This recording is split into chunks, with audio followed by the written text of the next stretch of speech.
بسم الله الرحمن الرحیم.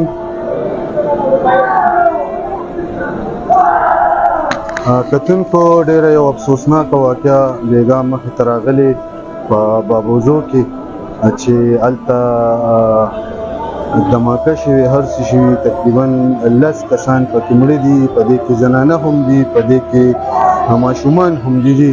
او دا د سوات کوم ایکسپریس وی ده، نو دغه مړي رئیس دي او په دې روډ یې بند کړی دی، موټر وی بند کړې ده. بالکل تاسو ته براه راست ښیو بابوزو کې بیګا دغه واقعه راغلې ده او پای کې 10 تنه وفات شوي دي، پای کې زنانه هم دي او ماشومان هم دي.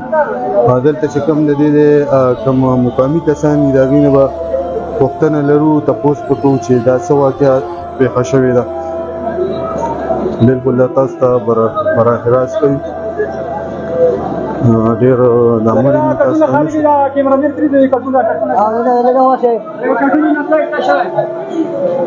بالکل دا اندر نږدې نه شو، هلته بیا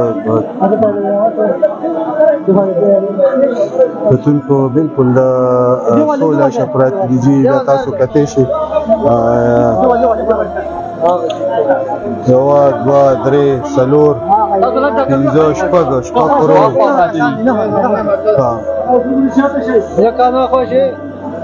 بالکل دا تاسو کتی شئ.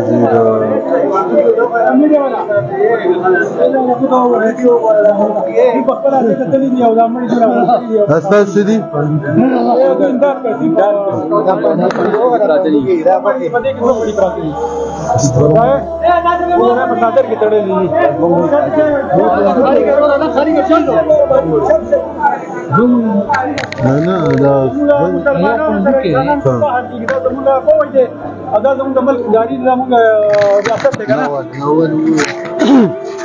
جی زه دا سوال کوم چې زمونږ دا غریبانان خلک راغلي وو، د سواد نه راغلي وو، دلته کې دوی په کډو پاتې کېږي، دوی سره زنانه دي، دوی سره ماشومانان دي، په سفرونو کې پاتې کېږي. د بابوزو، شموزو، میاخان، سنګلاو کې دا خلک پاتې کېږي. دا بیګا په دوی باندې لپاسه بمباري کړې ده، بیا پیشیلن کړی دی. دا 9 کسان په 2 کوټو کې سفرونو کې پاتې کېده او دا کسان چې په دې کې زنانه هم مړي دي، په دې کې ماشومانان هم مړه دي.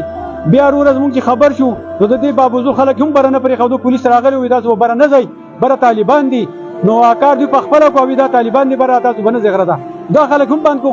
بل چې موږ د سواد نه رالو او کوم خلک زموږ د سواد نه راغلي، لکه مثال یې د وښو دی، دې مړي توګه دا 2 مړي په یو کټ کې پراته، موږ په لاړو کې راکوز کړه. بیا د بابوزو خلکو سره خدای ښه وکړي او بیا هغو کټونه راکړه، په کټونو کې موږ دلته راکوز کړي. نو موږ ګناهګار پسې یو، موږ ګناهګار پښتانه یو چې موږ ګناهګار یو. دلته کې مهرباني دا وکړئ چې موږ پښتون ټارګېټ کړي.